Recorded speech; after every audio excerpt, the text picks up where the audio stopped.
No more lip service. Bring back bus service. No more lip service. Bring back bus service. They have money.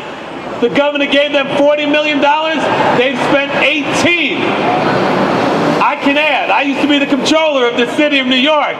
There's another $22 million that they can spend in restoration, in service improvements, and bringing transit agents and station agents back to improve services to everybody. That's what we need. We need the MTA to hear us. I am sick and tired of people in MTA not paying attention to our residents in Co-op City. No longer do I want anybody to come to my office and give me the conversation.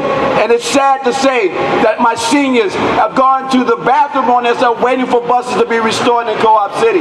It's unfair, it's not right, it's just downright wrong. We have a message to send, and we need to send it loud and clear. We need to restore the services, and we have a way to do it. When we join together, the riders, community organizations, families, the people, and the workers, what we do is we have a voice that cannot be ignored. New York State needs a Green New Deal.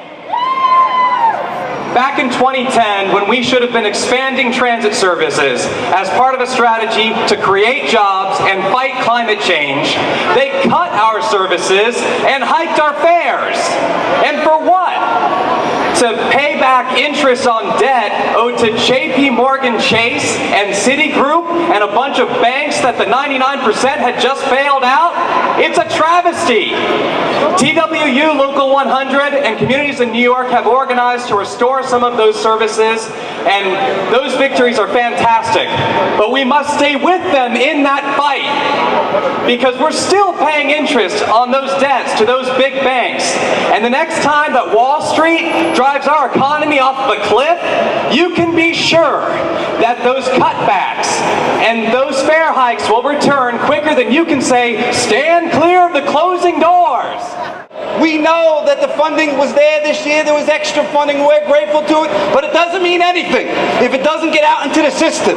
It doesn't mean anything if it doesn't get into the underserved communities. It doesn't mean anything if the people that need it aren't getting it. So we have a very simple ask. We want the MTA to invest first in making sure that we are restoring the service that was cut. We want to make sure that the people, as I said, and the communities that don't have access or that have had access cut, that they're getting it back. And that also means getting those station agents back inside those stations, because we know how much they mean.